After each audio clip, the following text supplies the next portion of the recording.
Good morning friends. चलिए देखिएगा, आज है आपका 8 नवंबर है और आज की जो करंट वाली चाय है वो प्याला जो है काफ़ी भरा हुआ है। ध्यान दीजिएगा। पहला प्रश्न, 37वीं राष्ट्रीय जूनियर एथलेटिक्स चैंपियनशिप 2022 में छत्तीसगढ़ से कितने खिलाड़ियों का चयन हुआ है? ऑप्शन है यहाँ पर। करेक्ट आंसर है ऑप्शन नंबर बी है, 33 खिलाड़ियों का हुआ है। ध्यान दीजिएगा ना। तो भारतीय एथलेटिक फेडरेशन ऑफ इंडिया के द्वारा 37वीं राष्ट्रीय जूनियर एथलेटिक्स चैंपियनशिप 2022 का आयोजन असम के गुवाहाटी में किया जा रहा है और यह चैंपियनशिप 11 से 15 नवंबर तक आयोजित की जा रही है। इस प्रतियोगिता के लिए छत्तीसगढ़ एथलेटिक्स संघ के द्वारा भारतीय एथलेटिक्स फेडरेशन ऑफ इंडिया के मापदंडों के आधार पर 33 खिलाड़ियों का जो है चयन किया गया है और इसमें 18 बालक है एवं 15 जो है बालिका खिलाड़ी है। ध्यान दीजिएगा। अगला प्रश्न ये है, देखिए छत्तीसगढ़ मतलब निम्नलिखित में से किस राष्ट्रीय उद्यान में 3 दिवसीय पक्षी सर्वेक्षण का आयोजन किया जा रहा है? ऑप्शन यहाँ पर है और करेक्ट आंसर है ऑप्शन नंबर ए है, कांगेर घाटी राष्ट्रीय उद्यान। ओके, ध्यान दीजिएगा। तो देखिएगा कि कांगेर घाटी राष्ट्रीय उद्यान में 3 दिवसीय पक्षी सर्वेक्षण का आयोजन होने जा रहा है। इस आयोजन का जो उद्देश्य है पक्षियों के रहवास और उनकी संख्या के बारे में जानकारी हासिल करना है। कांगेर घाटी राष्ट्रीय उद्यान जगदलपुर मध्य भारत की जैव विविधता का एक अनोखा खजाना है और छत्तीसगढ़ में जैव विविधता का गढ़ बोलते हैं। ध्यान देना यदि, ठीक है। और ये है कि कांगेर घाटी राष्ट्रीय उद्यान द्वारा बर्ड काउंट्स इंडिया एवं birds and wild life of Chhattisgarh के सहयोग से पक्षी सर्वेक्षण का जो है आयोजन किया जा रहा है। पक्षी देखिए, ये पहली बार है दोस्तों जब कांगेर घाटी राष्ट्रीय उद्यान में पक्षी सर्वेक्षण किया जा रहा है। इस पक्षी सर्वेक्षण में देश के 11 राज्यों के 56 पक्षी विशेषज्ञों का चयन किया गया है। देखिएगा कि इस सर्वेक्षण से राष्ट्रीय उद्यान प्रबंधन में सहायता होगी, जिससे इको टूरिज्म में बर्ड वॉचिंग के लिए नए आयाम सम्मिलित होंगे। ठीक है। अगला प्रश्न, देखिए किस साहित्यकार को पंडित जीवन नाथ मिश्र साहित्य सम्मान से अलंकृत किया गया है? ऑप्शन है यहाँ पर और करेक्ट आंसर है ऑप्शन नंबर ए है, राम प्यारे रसिक। ध्यान देना है। देखिएगा कि भारतेंदु साहित्य कला समिति सरगुजा द्वारा जिले के वरिष्ठ साहित्यकार राम प्यारे रसिक को पंडित जीवननाथ मिश्र साहित्य सम्मान से अलंकृत किया गया है। राम प्यारे रसिक ने साहित्य के क्षेत्र में सरगुजा का नाम राष्ट्रीय और अंतर्राष्ट्रीय स्तर पर गौरवान्वित किया है। उन्हें समिति द्वारा साहित्य के क्षेत्र का पहला पंडित जीवननाथ मिश्र साहित्य सम्मान प्रदान किया गया है। ओके, नेक्स्ट देखिएगा ये है, देखिए हाल ही में चर्चित मड़िया पेज चापड़ा चटनी यह किस जिले के जनजातियों का मुख्य व्यंजन है? ऑप्शन है यहाँ पर। करेक्ट आंसर है ऑप्शन नंबर बी है, बस्तर। ध्यान दीजिएगा, बस्तर। तो देखिएगा कि रायपुर के राज्योत्सव में बस्तर की महिलाओं ने बस्तरिया भात का स्टॉल लगाया था और मंडिया पेज है और चापड़ा चटनी याद रखना है। देखिए बस्तरिया भात के व्यंजन में मंडिया पेज बस्तर की आदिवासियों का जो है मुख्य व्यंजन में से एक है। इसे आदिवासी पत्ते के दोने में परोसते हैं और पर्यटक भी बड़े चाव से इसे पीते हैं। ध्यान देना है कि इसके अलावा चापड़ा चटनी भी प्रसिद्ध है और ये व्यंजन में से एक है उनके।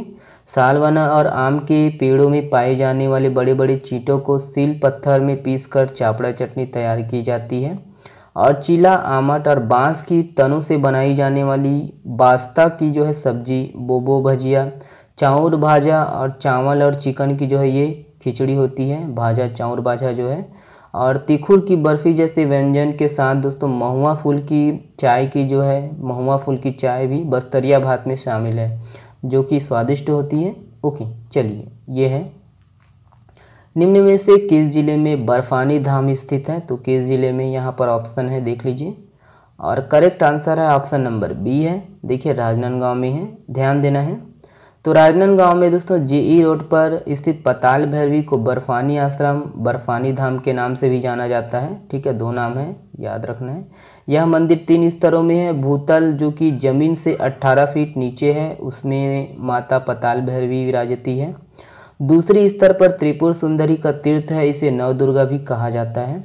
सबसे ऊपर विशाल शिवलिंग स्थापित है। शिवलिंग के सामने नंदी की एक बड़ी प्रतिमा भी है और माँ काली की मूर्ति जमीन से 18 फीट नीचे है दोस्तों, और इसे पाताल भैरवी के नाम से भी जाना जाता है। ठीक है, और यहाँ शरद पूर्णिमा के दिन विशेष आयोजन किया जाता है और इस दिन विशेष खिचड़ी भी बनती है। महाराष्ट्र सीमा पर स्थित यह स्थान रायपुर, बालोद, कांकेर, कवर्धा, बेमेतरा, दुर्ग, भिलाई समेत पूरे प्रदेश से जुड़ा हुआ है। चलिए ये वाला प्रश्न देखिएगा। देखिए, छत्तीसगढ़ से किसे मोस्ट इनोवेटिव एग्रीकल्चर स्टार्टअप का अवार्ड दिया गया है? ऑप्शन नंबर दोस्तों आपका 20 सही है, रितेश कुमार टांक। ध्यान दीजिएगा। देखिएगा कि FICCE agri startups summit and awards 2022 का आयोजन दिल्ली में किया गया और इसमें दुर्ग के रितेश कुमार टांक को मोस्ट इनोवेटिव एग्रीकल्चर स्टार्टअप का अवार्ड दिया गया है। यह अवार्ड केंद्रीय कृषि राज्य मंत्री कैलाश चौधरी ने प्रदान किया। देखिएगा कि यह अवार्ड इलेक्ट्रॉनिक स्प्रेयर मशीन के लिए दिया गया है और उनके द्वारा बनाई जा रही इलेक्ट्रॉनिक स्प्रेयर मशीन से 6 एकड़ खेत में स्प्रे किया जा सकता है और इसमें 150 लीटर टैंकी लगी हुई है। इसे 3 से 5 घंटे आसानी से चलाया जा सकता है। इस स्टार्टअप को दोस्तों इंदिरा गांधी एग्रीकल्चर यूनिवर्सिटी के RKVY रफ्तार एवरी बिजनेस एक्यूबेटर सेक्टर से 21 लाख रुपए की फंडिंग हुई है। ओके, चलिए देखिए ये वाला प्रश्न देखिएगा। भानु प्रतापपुर विधानसभा में उपचुनाव की घोषणा के बाद किस तिथि को मतदान होगा? ऑप्शन सी सही है, 5 दिसंबर को। ध्यान दीजिएगा। देखिएगा कि भानु प्रतापपुर विधानसभा में उपचुनाव की घोषणा हो गई है और यहाँ अनुसूचित जनजाति वर्ग के लिए आरक्षित इस विधानसभा सीट के लिए 5 दिसंबर को मतदान होगा और चुनाव परिणामों की जो घोषणा है वो 8 दिसंबर को होगी। और विधानसभा उपाध्यक्ष मनोज मंडावी है ना, मनोज सिंह मंडावी के निधन के बाद यह सीट जो है रिक्त हुई है। ओके, चलिए ये है। छत्तीसगढ़ के अलावा राजस्थान, बिहार, यूपी, ओडिशा के 1 लोकसभा व 5 विधानसभा सीटों पर 5 दिसंबर को उपचुनाव होगा और इसमें मैनपुरी उत्तर प्रदेश में लोकसभा, तो पादमपुर उड़ीसा, कुरहनी बिहार, रामपुर उत्तर प्रदेश व सरदार दिखे है ना, सरदार शहर राजस्थान विधानसभा सीट पर उपचुनाव होंगे। ध्यान देना है। और छत्तीसगढ़ में भानु प्रतापपुर में उपचुनाव होगा तो ये 5वां उपचुनाव होगा और छत्तीसगढ़ पहला राज्य होगा जहां वर्ष में विधानसभा के आम चुनाव के बाद लगभग हर साल एक और देखिएगा कि छत्तीसगढ़ पहला राज्य होगा जहां वर्ष में विधानसभा के आम चुनाव के बाद लगभग हर साल एक उपचुनाव होते रहे हैं। ध्यान दीजिएगा।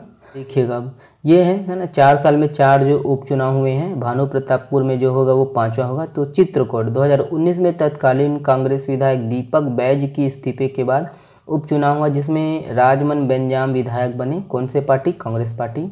दंतेवाड़ा में हुआ 2019 में तत्कालीन भाजपा विधायक भीमा मंडावी के निधन के बाद उपचुनाव हुआ जिसमें देवती कर्मा विधायक बने कांग्रेस पार्टी से।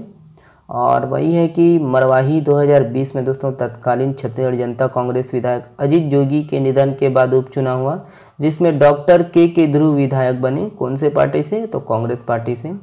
और खैरागढ़ है दोस्तों 2022 में तत्कालीन छत्तीसगढ़ जनता कांग्रेस विधायक देवव्रत सिंह के निधन के बाद उपचुनाव हुआ जिसमें यशोदा वर्मा विधायक बने, है ना, तो कांग्रेस पार्टी से। ओके, चलिए ये वाला प्रश्न आप लोगों के लिए है। इस प्रश्न का जवाब आप लोग दीजिएगा कमेंट्स बॉक्स में। देखिए, राजधानी रायपुर के कलेक्ट्रेट परिसर में स्थित टाउन हॉल को किस नाम से जाना जाता है? ओके, इसका जवाब आप लोग कमेंट्स बॉक्स में दीजिएगा। चलिए, टेलीग्राम से जुड़ सकते हो आप, इंस्टाग्राम से जुड़ सकते हो और फेसबुक से। वीडियो पसंद आए तो वीडियो को लाइक करिएगा, PDF डाउनलोड करिएगा। चलिए, बहुत बहुत धन्यवाद। मज़ा नहीं आया यार आज।